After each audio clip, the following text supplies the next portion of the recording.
O rato sempre aparece com mais um artifício para te convencer. E é claro, contando sempre com a colaboração de seus cupinchas. Entendeu nada, né? Nesse vídeo você vai entender exatamente o que eu quero dizer aqui. Mas antes, vamos ver um outro vídeo que é relativo a isso que a gente vai mostrar aqui nessa matéria de hoje. Então vamos lá. Pessoal, quantas vezes vocês ouviram nos últimos dias que o Lula viajou para a COP27, vai falar na COP27, coisa e tal? A impressão que dá vendo jornalistas brasileiros é que ele ia falar no painel central da COP27, né? No palco central lá, né? Não, meu amigo. Ele foi para o consórcio interestadual da Amazônia Livre, que é um consórcio feito pelos países do Foro de São Paulo. Ele falou numa salinha ali de um evento dentro da COP27. Ele não foi na COP27, ele não discursou na COP27. Estão te vendendo gato por lebre. Essa notícia foi sugerida por Alan Índio, Onça Vegana e várias outras pessoas. Obrigado aí ao pessoal que sugeriu a notícia. Obrigado a você que está assistindo o nosso vídeo. Se você gosta do nosso conteúdo, por favor, deixe o seu like, se inscreva aqui no canal, né? Pois é, a COP27 é uma grande conferência. Aqui está no site da COP27, né? Falando sobre as coisas todas, o presidente do Egito e coisa e tal, e aqui tem o mapa, né?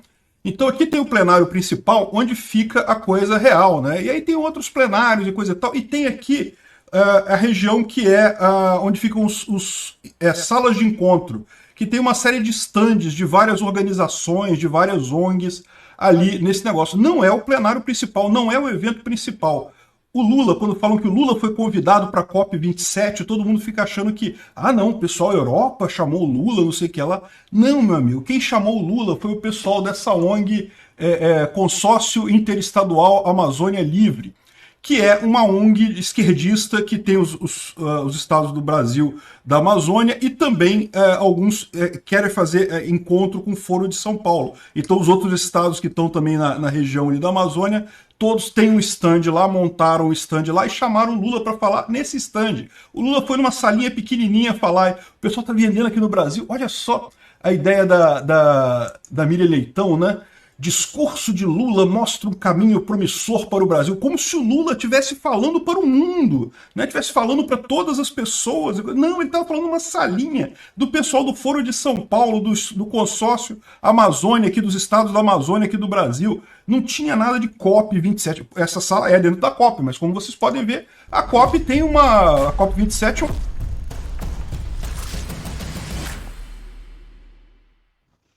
Pois é, tá aí mais uma mentira plantada pelo maior mentiroso de todos os tempos. A gente viu a esquerda fez uma festa, né? O Lula ainda nem subiu a rampa e já foi tratado como chefe de Estado, sendo convidado para a COP27. Pura enganação. Notaram que estão acontecendo muitas mentiras atrás atrás uma da outra, né? Estão achando que o brasileiro é um palhaço. Veja a diferença do cenário aí que foi mostrado. Falaram que o Molusco estava na COP27 com o principal cenário, então, que foi realmente a COP27. E foi simplesmente uma montagem ali para mostrar que o Lula ainda é considerado pelos grandes países do mundo, né? Mas a gente viu o que aconteceu. E todas essas mentiras, né, começaram com a descondenação de uma pessoa que tanto mal fez ao brasileiro. Estão percebendo que a gente até tem que tomar muito cuidado, né, para falar algumas verdades? E dependendo do ladrão, você não pode falar que o ladrão é ladrão. Senão você é que corre o risco de ser preso. Então, depois do indivíduo passar por quase 2 anos, praticamente 2 anos preso, por sentença condenatória e julgada pela primeira instância lá em Curitiba e confirmada na segunda instância, e até agravada a sua pena, de ter sido aí confirmada também pela terceira instância, o STJ, e sido rejeitado habeas corpus no Supremo Tribunal Federal. Depois desse tempo todo, vem um ministro do Supremo, após esses quase 2 anos, né, resolveu descondenar o cidadão que foi condenado por desvio de bilhões de reais, por formação de quadrilha, por ter dado aí um desfalque histórico nas economias do nosso país, por ter quase quebrado o Brasil. Faz de conta que você não ficou preso aí por 2 anos. Vamos voltar esse processo para estaca zero. E assim foram pegando os outros processos e encaminhando da mesma forma. Resultado, houve uma manobra sem precedentes no mundo para tornar uma pessoa com os antecedentes piores de qualquer um outro ladrão no mundo inteiro. Então, torná-lo com ficha limpa. E ele já tinha aí a segunda condenação para ser confirmada na terceira instância. E com vários outros processos, como eu disse, que estavam em andamento. E o brasileiro tem que achar isso normal? Temos que achar isso normal? E por que essa manobra não foi realizada logo no início, quando ele foi preso? Aí é que foi o segredo. Se o STF resolve naquela época, né, descondená-lo, fazer uma manobra lá para enviar o processo para um outro estado, São Paulo, Brasília, a justiça então teria tempo de refazer o julgamento e ele seria condenado realmente por qualquer um outro tribunal. Como passou um bom tempo, a justiça arquivou pela prescrição ou foi pela idade. O fato é que foi tudo armado. Foi tudo armado para chegar agora e ter condições de lavar completamente o indivíduo. E todos os outros processos que haviam aí, parece que desapareceram. Ninguém mais fala desses processos. Ou melhor, o brasileiro está impedido de falar, de questionar.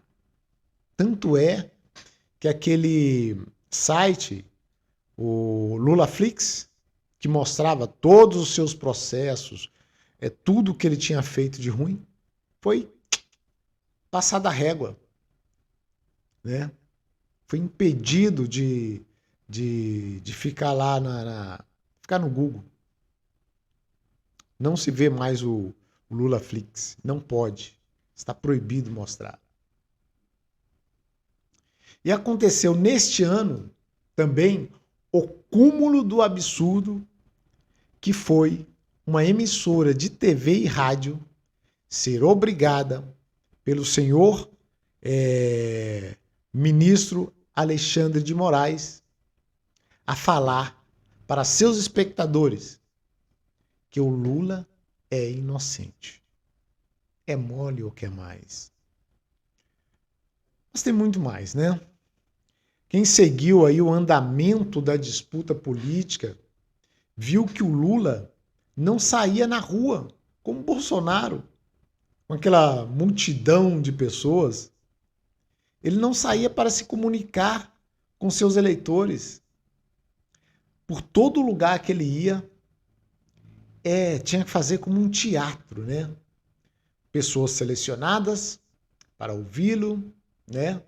Mesmo que fosse lá numa praça, tinha que fechar com tapumes para juntar aquelas pessoas e seu fotógrafo, aquele excelente fotógrafo, né?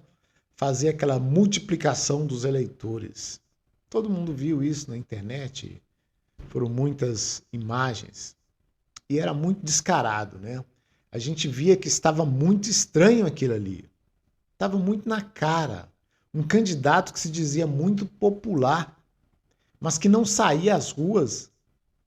E mais estranho eram as pesquisas eleitorais por alguns institutos aí de pesquisas que eram escolhidos por um consórcio de imprensa, que eram só aqueles institutos que tinham que ser mostrados.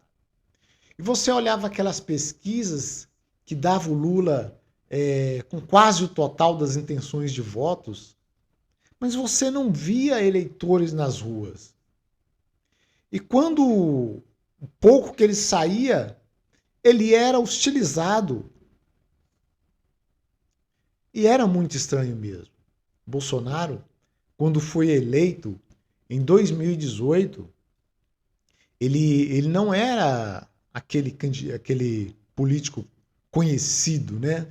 Era bastante desconhecido, mas o antipetismo fez com que o povo acreditasse que essa era uma grande chance de colocar o país no rumo certo. E o governo de Jair Bolsonaro correspondeu muito melhor do que o esperado, tirando as crises que enfrentamos, que inclusive foi no mundo inteiro, né? O Brasil teve aí resultados muito positivos e não haveria o porquê de uma rejeição ao presidente. Eu sei que o consórcio de imprensa, né, jogou contra o governo todos os dias, todos os santos dias, todas as horas. Mas era muito perceptível, é muito perceptível o que o governo fez de bom para esse país.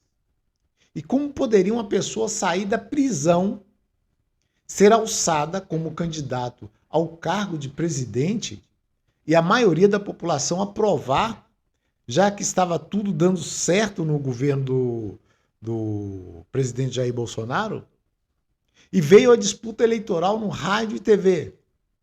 E o TSE começou proibindo aí o presidente Bolsonaro de mostrar imagens de apoio da população. Ao Lula tudo era permitido.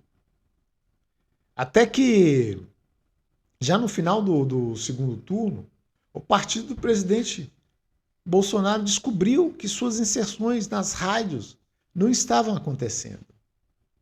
E em muitos casos substituídas pelas inserções do Lula. Aí foi levado essa denúncia para o TSE. E o que o ministro Moraes fez? Mandou investigar?